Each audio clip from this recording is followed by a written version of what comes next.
Bonjour à tous. Nous sommes réunis à 5 pour vous présenter un projet qui nous tient à cœur, dont nous sommes au cœur de la production, qui s'appelle TPE-PME, le numérique, c'est tout de suite. C'est un projet porté par France Université Numérique, que je représente, et par 5 OPCA de branche, qu'on appelle souvent le Club des 5, que je vais laisser chacun se présenter au nom de son OPCA. Prisca, peut-être. Alors, bonjour à tous. Je suis Prisca Tozetto, conseillère emploi-formation à Uniformation, qui est l'OPCA de l'économie sociale et solidaire, de l'habitat social et de la protection sociale. Bonjour à tous. Nathalie Even-Kessner, responsable développement et qualité en formation à l'OPCA FAFI. L'OPCA FAFI, qui, on vous le présentera, et l'OPCA qui finance les formations, notamment pour l'hôtellerie, la restauration, les activités de loisirs et du tourisme. Bonjour à toutes et à tous, je suis Laurent Barban, je suis le secrétaire régional Unifaf Île-de-France, donc qui représente la branche du sanitaire, du médico-social et du social privé à but non lucratif. Bonjour, donc je suis Cathy Riffaut, je suis chef de projet au sein d'OPCA Baya, qui est l'OPCA des banques, assurances et intermédiaires d'assurance. Alors, le projet qu'on souhaite vous présenter aujourd'hui, donc TPE-PME, le numérique, c'est tout de suite, c'est un SPOC.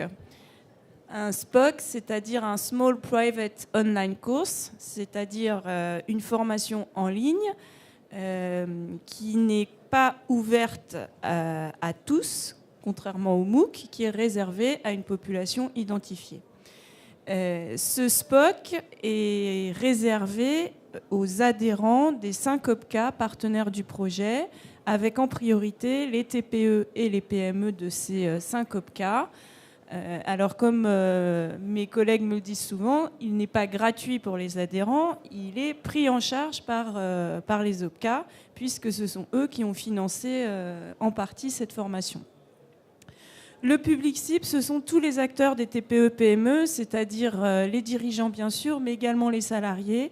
On a fait le choix de ne pas distinguer ces publics, mais de leur proposer un même cursus de formation, sachant que le sujet, c'est la transformation numérique de l'entreprise et qu'à ce stade de la formation, on considère que dirigeants et salariés doivent recevoir le même discours, le même contenu pédagogique, notamment en termes d'enjeux et de mise en œuvre.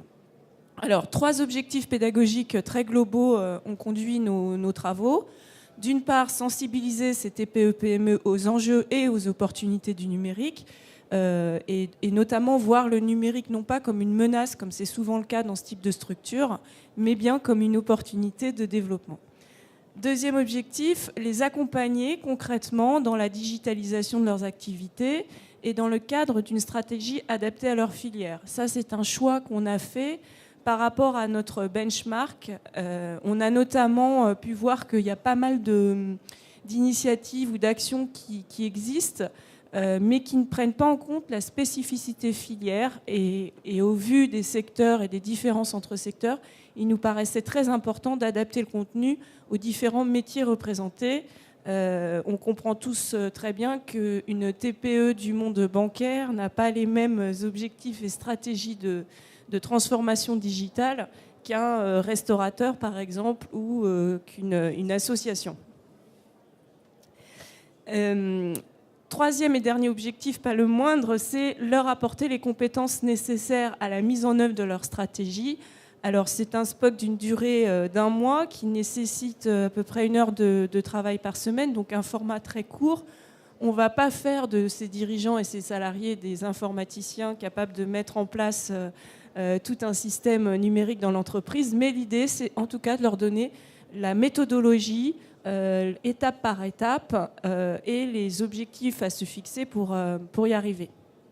Et puis, dernier élément de cadrage pour cette construction, ça a été de proposer un dispositif souple et à distance. Souple parce que nous avons affaire à des TPE-PME, notamment les dirigeants. On sait que ce sont des gens absolument débordés qui n'ont pas beaucoup de temps. les salariés de ces structures souvent également. Et donc, pour éviter et des déplacements et des problèmes d'espace, le SPOC, c'est-à-dire formation à distance, nous semblait une bonne solution. Les SPOC qu'on propose sur les plateformes Fun ont toujours une forte dimension collaborative, d'échange, de partage. Et on verra qu'en plus, à travers le dispositif, on va essayer de mettre en place des rencontres présentielles entre tous les apprenants pour donner un petit peu de liant à tout ça. Oui. Sur la généalogie, effectivement, l'histoire de ce projet, on fait un petit flashback en arrière. C'est vrai qu'en octobre 2016, nous avons eu une rencontre donc, qui était organisée par la Direct Île-de-France, qui a joué un rôle moteur très très important dans la constitution de ce projet, parce qu'il y avait derrière une proposition de financement à hauteur de 50% du coût total du projet, et parce qu'il y avait une volonté aussi de la Direct d'avoir un outil, je dirais, de massification vraiment à destination donc, des salariés et des dirigeants pour faire passer ces messages. Donc allez-y, le numérique, c'est quelque chose effectivement qu'il faut démystifier et qui peut être facilement accessible, notamment, y compris pour des structures de moins de 300 salariés qui en général n'ont pas les compétences ni les expertises nécessaires. Et on a tous pris beaucoup de plaisir à regarder un exemple, Opcalim, qui est l'autre, effectivement, Opca, qui ici n'est pas représenté, mais qui a été le premier à se lancer dans l'aventure donc, des MOOC, et qui avait un premier retour d'expérience à nous faire pour nous dire qu'ils avaient été extrêmement surpris et ravis du succès de leur premier MOOC, qui visait justement à développer la notion de gestion des ressources humaines et de développement des compétences donc auprès des dirigeants des petites et moyennes structures de l'industrie agroalimentaire. Et on s'est tous dit que si Opcalim avait réussi à monter un beau projet avec Fun, on pouvait nous aussi, dans nos secteurs d'activité, avec les contraintes que vient de décrire Cécile, y arriver également. Et on a donc décidé de répondre à un appel d'offres donc, de la Direct, de mandater en tant que porteur de projet France Université Numérique et de se lancer donc dans l'aventure de la constitution donc d'un projet en valorisant bien entendu tous les temps nécessaires à la constitution de ce projet. C'est pas évident pour 5 secteurs d'activité donc de se mettre autour de la table. C'est vrai qu'on se connaissait peu parce qu'on était à la fois du secteur marchand et du secteur non marchand. Il y avait quelques affinités parfois entre personnes et secteurs, mais on est grosso modo parti de rien et on a réussi en quelques mois à constituer un vrai comité de pilotage soudé et qui a réussi donc à constituer et à construire ce projet donc qui s'est marqué par plusieurs étapes. La première, c'est l'accord de la Direct, bien entendu, pour nous apporter le cofinancement de 50%, sans quoi ce projet n'aurait pas pu voir le jour. Et après, tout le travail. On a travaillé pendant une partie donc, de l'année 2017, quasiment une fois tous les 15 jours, sous la houlette de Cécile, pour définir le cahier des charges et donc pour aller sur la constitution de ce SPOC qui était en 2 parties, c'est-à-dire qu'on avait un tronc commun de 2 semaines, donc commun aux 5 OPCA, et puis chacun, nous avions un tronc spécifique, donc valable pour chacun des OPCA.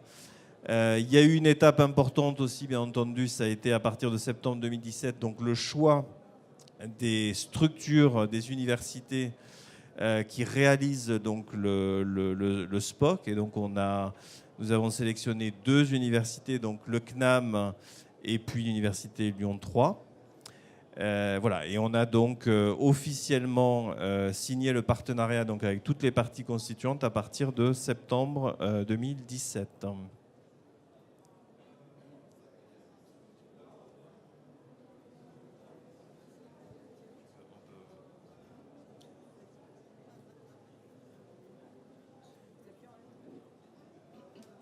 Vous voyez les porteurs de projets, donc les différents OPCA, la Direct Île-de-France et Fun Université. En quoi ce projet est innovant ? Eh bien, il est innovant par rapport à un certain nombre de choses et d'acteurs. Déjà, des acteurs différents qui n'ont pas forcément l'habitude de travailler ensemble, comme le disait Laurent à l'instant. 5 OPCA qui travaillent autour de la table, qui sont du secteur marchand et non marchand, donc c'est assez innovant, avec l'appui de la Direct Île-de-France, de Fun Université, mais également des établissements supérieurs d'enseignement. Donc là, c'est des acteurs qui, par leur essence, travaillent chacun de leur côté. Là, on a la joie et le plaisir de pouvoir fédérer, collaborer, et c'est enrichissant pour tout à chacun. En quoi ce projet est-il également innovant ? Eh bien, c'est au niveau du financement, puisque chacun y contribue, soit monétairement, soit en temps, soit en compétences. Donc là aussi, on est tous enrichis les uns des autres de tout ce que les uns peuvent apporter aux autres. Et financièrement, c'est forcément au bénéfice de nos entreprises et de nos TPE, puisque nouvelle innovation, c'est aussi que ce SPOC est destiné à toutes les TPE, PME de notre 5 OPCA de façon gracieuse, c'est-à-dire que tout ça est pris en charge par l'OPCA. Donc c'est particulièrement innovant. En quoi est-ce encore innovant ? Une dernière chose peut-être, au niveau pédagogique, on fait intervenir nos entreprises, c'est-à-dire que c'est elles qui co-construisent avec nous les modules de formation qui vont être déployés lors de ce SPOC. Donc elles ont joué le jeu et elles nous ont fait part de leurs expériences les unes des autres, les enjeux que ça apportait dans leur secteur d'activité, mais également leur réussite. Donc ce qui va permettre à ceux qui vont visionner ce SPOC d'avoir des exemples très concrets, puisqu'on se veut être pragmatique et non pas théorique. Donc ça, c'est une spécificité aussi de ce projet. Alors ce projet, comme on le disait tout à l'heure, il se veut être agile. Agile pourquoi ? Parce que les TPE-PME ne sont pas forcément disponibles pour suivre une formation longue. Donc ça nécessite pour elles 1 heure de travail par semaine. Donc 1 heure de travail par semaine sur 4 semaines leur permettront d'obtenir une attestation de réussite. Ces semaines sont bien sûr jalonnées d'évaluations qui sont faites également en ligne. Ce projet rentre dans un projet plus global des OPCA, bien entendu. Il s'agit d'un point d'appui, mais notre ambition, ce n'est pas de s'arrêter là, c'est de commencer là. Donc notre ambition, c'est de poursuivre et d'accompagner également les entreprises à la transformation digitale par des accompagnements sur le terrain. Donc les OPCA, nos 5 OPCA, travaillent également sur la suite à donner, bien entendu, de ce projet. Donc pour une question technique et logistique, 3 sessions sont programmées à ce stade. Donc la prochaine session qui démarre le 5 mars prochain. Le 5 mars prochain, tous les conseillers, tous les dirigeants des 5 OPCA sont invités à suivre ce SPOC et à faire leur retour d'expérience de façon à ce que lorsque le SPOC sera déployé auprès de nos adhérents, on puisse avoir un retour d'expérience, voire même des améliorations que nous aurions pu constater. Une formation en 2 parties, on vous l'a déjà dit, donc 2 semaines de tronc spécifique pour toutes les entreprises des 5 OPCA et 2 semaines pour le tronc commun, et 2 semaines spécifiques à chaque OPCA, où là, on va déployer la transformation digitale, mais particulièrement dans nos domaines d'activité, que ce soit le secteur marchand ou le secteur non marchand. Des ressources pédagogiques, bien entendu, seront à disposition de nos adhérents, donc beaucoup de vidéos. Comme je vous l'ai dit, témoignages d'adhérents, mais également des vidéos tournées par les universitaires eux-mêmes pour donner un peu de recul sur la situation, quelques chiffres et quelques outils pratico-pratiques, mais également des ressources téléchargeables, des études qui ont été menées, et Dieu sait s'il y en a eu sur ce sujet, et les TPE-PME en France ont malheureusement aujourd'hui un train de retard, mais il n'est pas trop tard, le numérique, c'est tout de suite.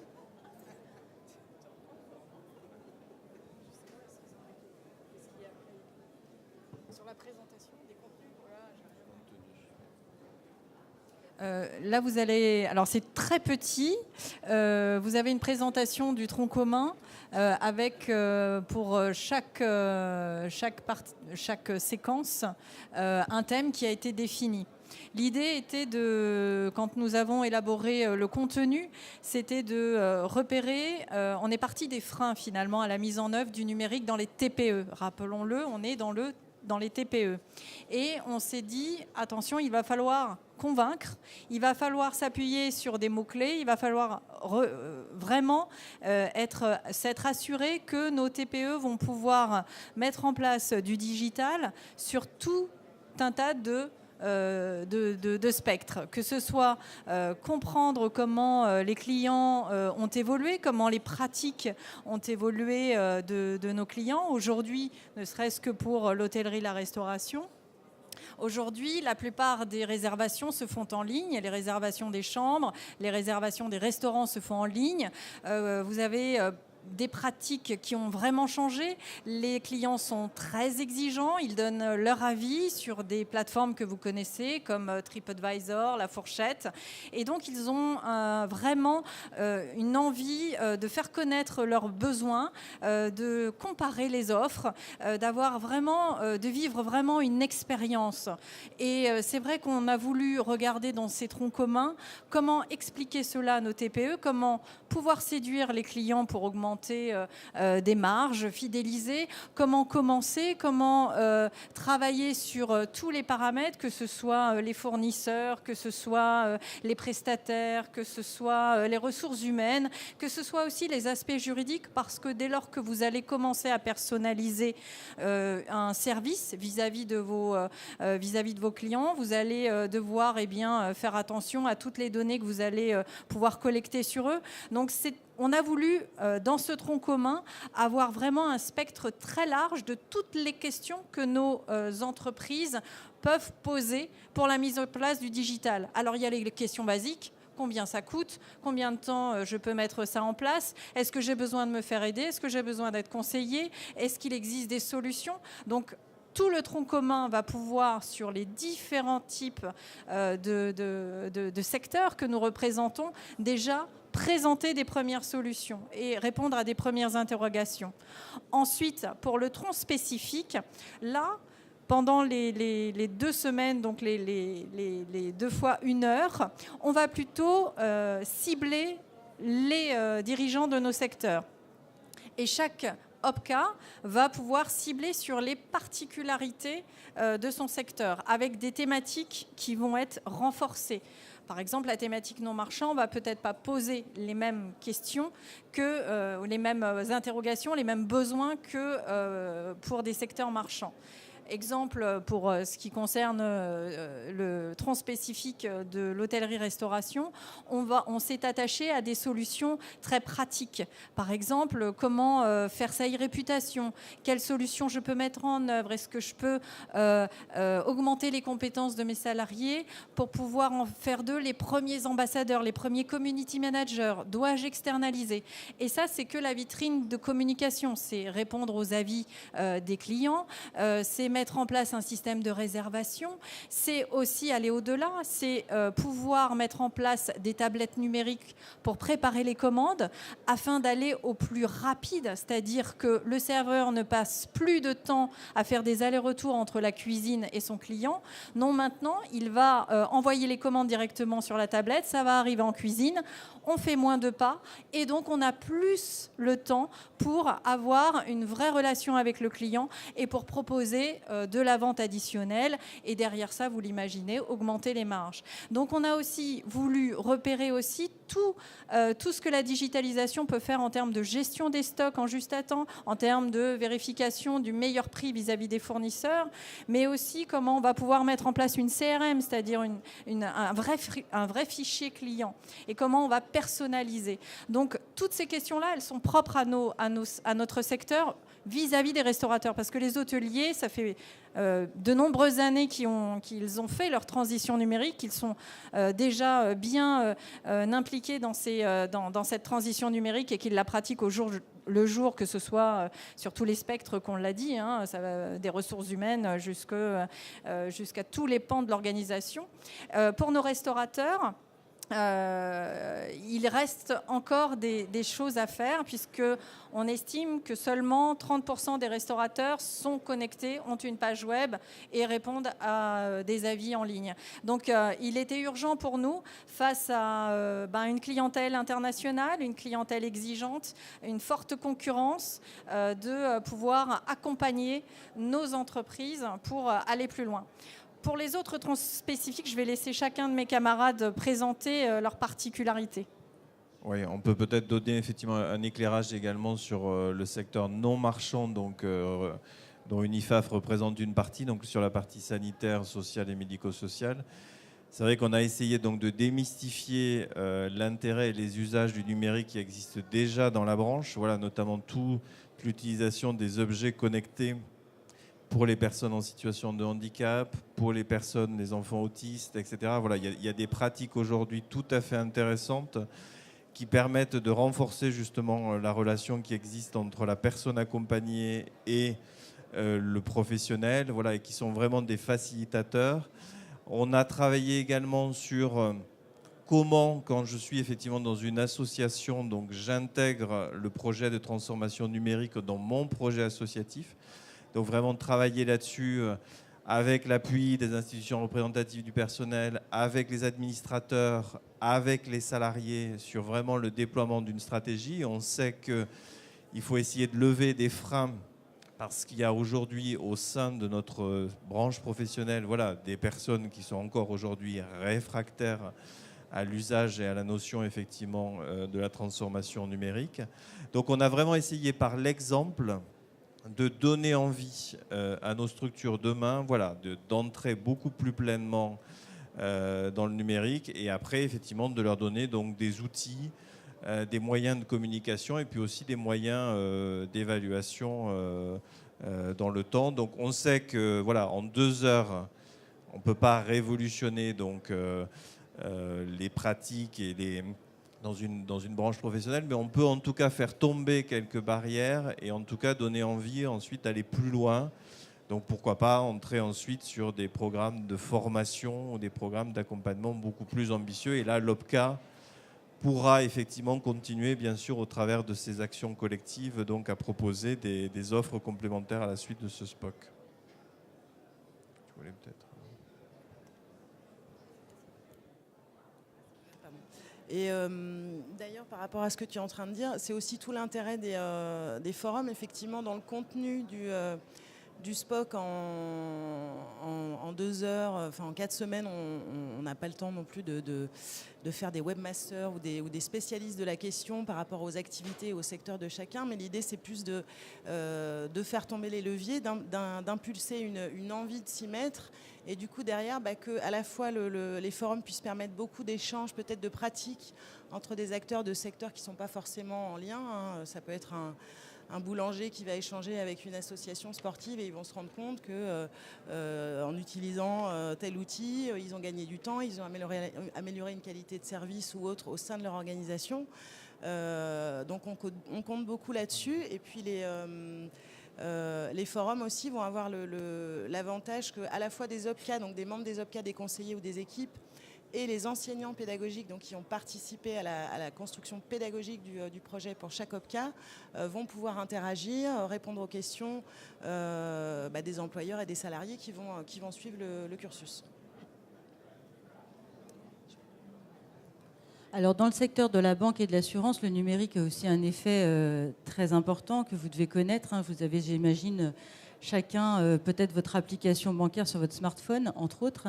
Peut-être avez-vous souscrit un contrat d'assurance via Internet, mais il n'en demeure pas moins qu'il faut quand même instituer à nos adhérents et à nos entreprises en quoi le digital change la relation client, puisque nos domaines sont en phase avec la relation client et c'est ce qui prime. Donc on se rend compte que qu'est-ce qui fait que le digital change nos métiers ? Eh bien, c'est que le client est plus aguerri. En quoi il est plus aguerri ? Il a accès à l'information aujourd'hui. Et il a accès au comparateur aujourd'hui. Donc quand il souhaite souscrire, il n'est pas novice. Il est déjà informé. Donc ce qu'il souhaite et ce qu'il attend d'un conseiller, qu'il soit assurantiel ou bien bancaire, c'est une expertise. qu'est-ce qu'il attend? C'est qu'il attend un service à sa mesure et un service personnalisé. Il ne souhaite pas payer plus cher que ce qu'il ne dépense. Il souhaite que ses contrats d'assurance soient en lien avec ses usages. Alors ça aussi, c'est un domaine important dans nos domaines, c'est la matière assurantielle. Aujourd'hui, peut-être êtes-vous possesseur d'une voiture. Demain, sans doute que plus personne d'entre nous possédera un véhicule. On le louera, on le prêtera. Et donc, dans ce cas-là, la matière assurantielle change. On voudra une assurance pour une demi-journée, 1 heure, pour prêter notre tondeuse, pour prêter notre appartement. Et que sais-je encore? Donc, le contrat se fera à l'usage. Donc ça change la culture, mais ça change aussi le modèle économique. Donc ça, c'est important que nos TPE-PME prennent conscience de cette révolution de façon à s'adapter aux besoins du client. Donc on remet, si vous voulez, grâce au digital, contrairement à ce qu'on pourrait croire, le client au cœur de la relation. Donc on ne part pas de produits qu'on va proposer à nos clients, mais on part du besoin du client pour lui proposer des produits. Et c'est en ça que notre tronc spécifique va essayer de convaincre nos TPE-PME de façon à ce qu'elles s'adaptent et qu'on puisse les accompagner pour qu'elles puissent continuer à vendre de l'assurance, à vendre des produits bancaires, mais au bon prix, à la bonne personne, dans les bonnes conditions.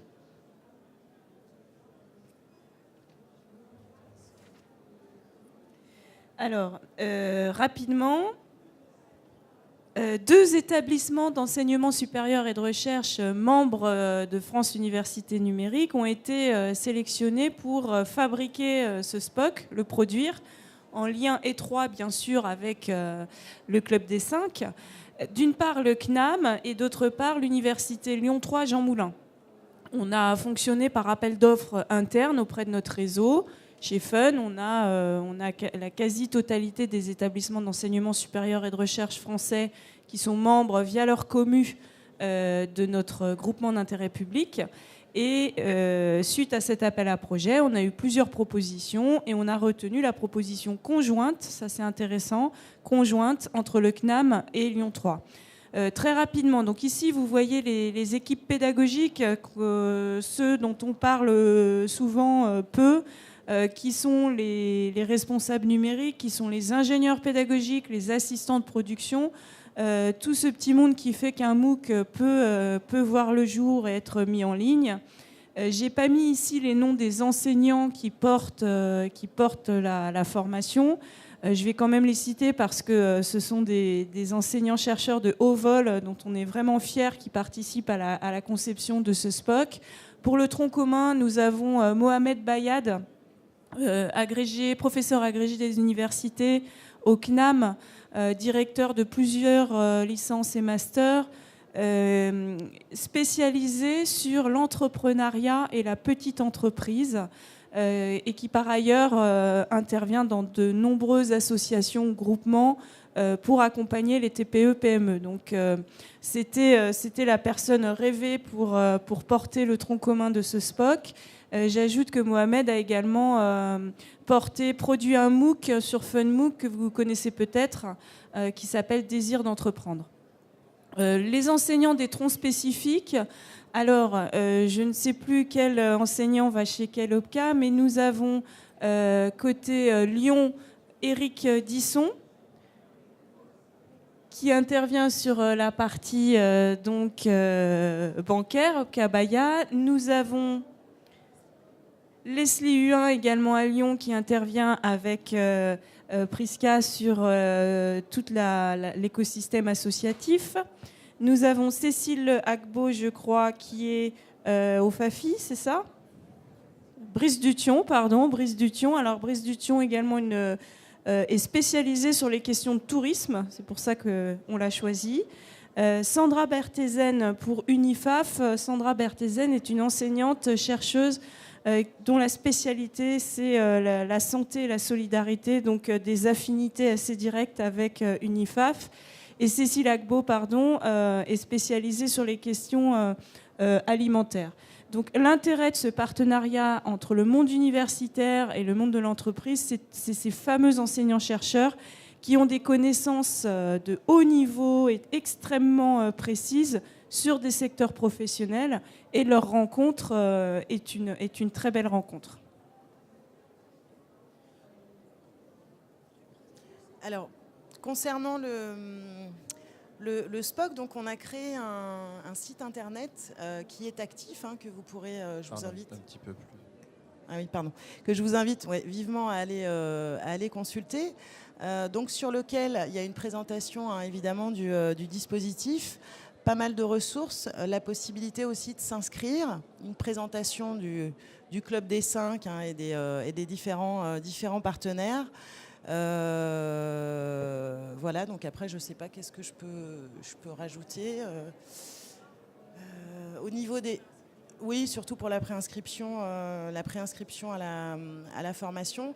Alors, au niveau des inscriptions, il y aura un système effectivement de déclaratif vis-à-vis de l'OPCA de rattachement de la personne qui souhaite suivre le SPOC. Voilà, à part ça, pas de remarques particulières. Après, on a la suite. C'est des questions, peut-être. Ah oui, non. Et enfin, oui, juste pour terminer sur le volet communication, donc on a mis en place des petits kits à la fois pour les dirigeants, pour leur expliquer déjà ce que c'est qu'un SPOC, qu'est-ce que c'est que ce format un peu nouveau de formation, comment ça fonctionne, puisque ça peut être assez nouveau, notamment pour des structures, des petites structures, qui ont plus l'habitude des actions en présentiel plus classiques. Donc on a mis en place des kits pour les dirigeants sur la définition du SPOC, comment s'inscrire, quel est l'intérêt aussi du sujet, la digitalisation, pourquoi suivre celui-ci en particulier, et puis aussi les mêmes kits pour outiller donc nos équipes, les équipes des OPCA, pour pouvoir aller présenter le dispositif aux employeurs et aux salariés, et puis les inciter à suivre le parcours qui donc n'est pas gratuit, mais est déjà financé par les OPCA et la Directe. Alors, est-ce que vous avez des questions sur ce projet ? Ouais.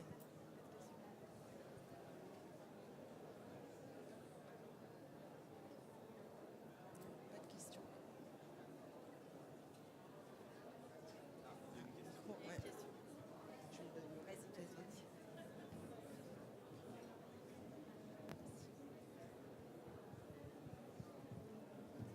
Oui, bonjour. Première question, ça concerne que la région parisienne, c'est ça, votre projet, ou ça va concerner la France entière ? Alors, prioritairement, effectivement, ce sont les salariés franciliens qui sont concernés parce que c'est la Directe Île-de-France qui est cofinanceur du projet. Mais aujourd'hui, la posture du Club des 5, c'est d'ouvrir cette formation le plus largement possible. Donc des salariés de structures nationales peuvent y participer. D'accord. Et ensuite, deuxième question, quand ça sera donc sur toute la France, qu'est-ce qui se passe pour toutes les entreprises qui ne sont pas encore reliées à Internet ? Parce qu'en France, on a beaucoup de régions où malheureusement, moi je suis en Dordogne, l'accès à Internet reste très délicat. Donc c'est super de vouloir, il y a beaucoup de gens qui veulent se mettre au numérique, mais on a juste un petit souci, c'est qu'on n'a pas de débit Internet. Donc je ne sais pas si les OPCA ne peuvent pas aider. Parce peut-être...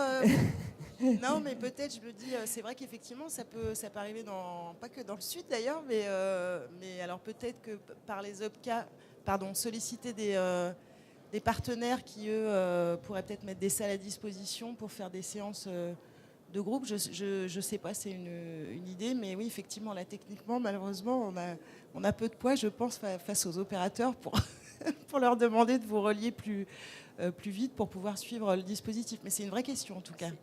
Nous, c'est un problème au quotidien. Oui, absolument. Ouais. Et ensuite, puisque vous êtes les 5 réunis, est-ce que c'est prévu de faire des choses plus tard avec Vivea ?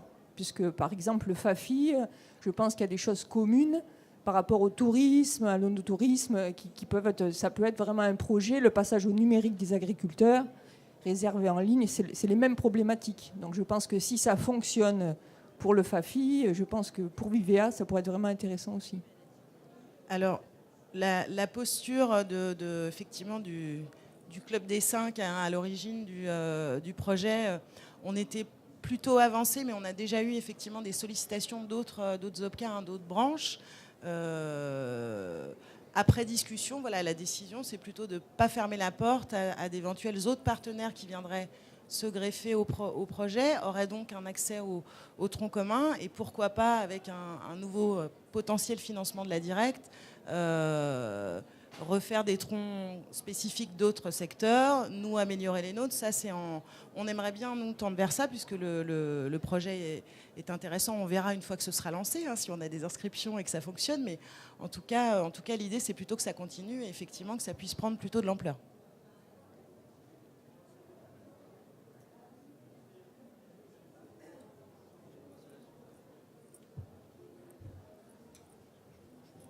Merci beaucoup. Merci à nos intervenants.